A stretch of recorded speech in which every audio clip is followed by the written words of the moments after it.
Okay, so ibig sabihin, i-identify natin yung letter P at yung kung ano yung sound niya. And then, name the object beginning with the sound P. Ibig sabihin, name tayo ng mga bagay na nagsisimula sa letter P. And then lastly, identify pictures with the sound of the letter P. So, mamaya may mga picture tayo na ipapakita. Yes, Ate kasi may problema ba? Kot-kot. Sabat-sabat. Gusto mo bang umupo? Gusto mo bang dito umupo sa harap?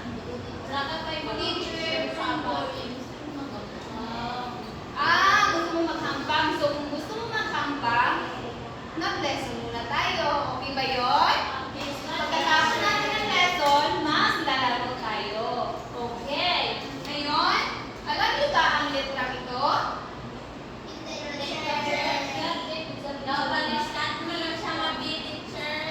No, this is letter B. Yes, like Papa, letter P. Sino naman yung may alam ng sound ng letter P? Yes, Ate Cesa. Okay yun siya, Ate Tati. Okay, tahimik na po, please. So, ang letra nito ay letter P at ang sound niya ay very good. And now, alam niyo ba yung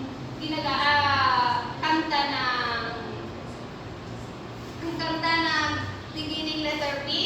Yung kinakanta natin nung nakaraan din, yung may mga letra tayo ginagamit na iba. Halimbawa, yung Baba Black Sheep. Baba Black Sheep. Yung kinakanta natin nung nakaraan. Yes, very good, Ate Tugan. Na-remember niyo, Ate Tugan. So, ngayon, kakantahin din natin itong letter P. Yung, what is the sound of letter P? Okay? Okay. Ready? Sing. What is the sound of letter P? Letter P. Letter P.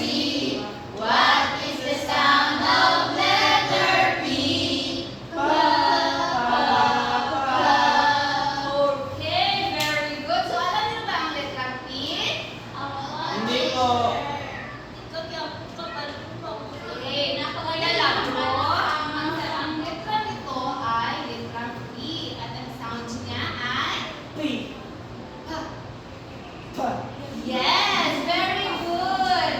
So, makinig kay Teacher Kuya Labro, ha? Gusto mo bang maglaro mamaya? Yes, teacher. Okay, so makinig kay Teacher. Nang sa ganon ay madali tayong matapos at makapaglaro na tayong lahat.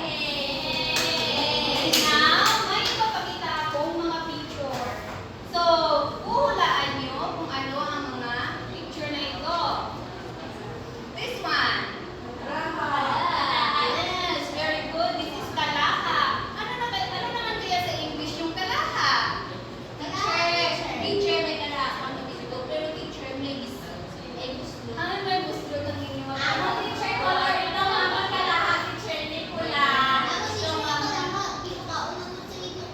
Oy, bakit?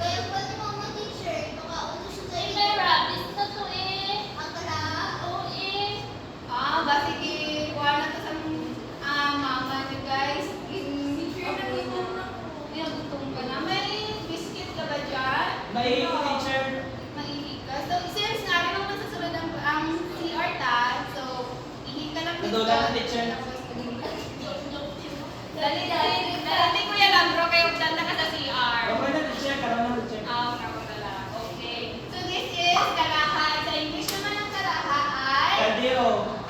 No.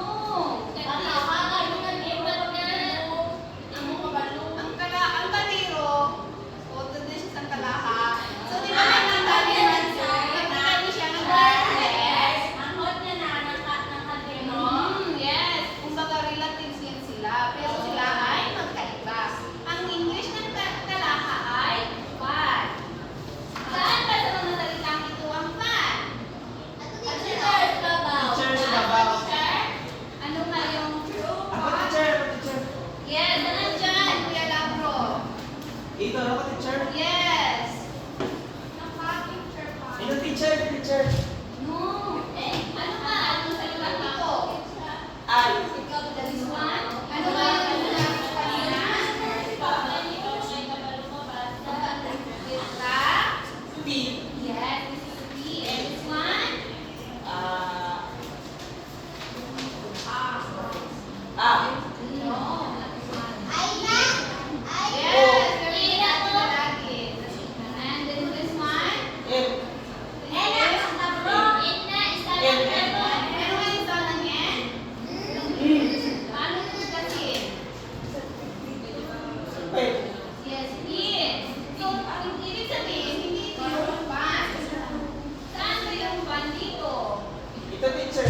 Yes, very good. Dahil? P. Yes. Pan. Yes, very good. Ibig sabihin ito yung pan. Ay, suotin mo yan.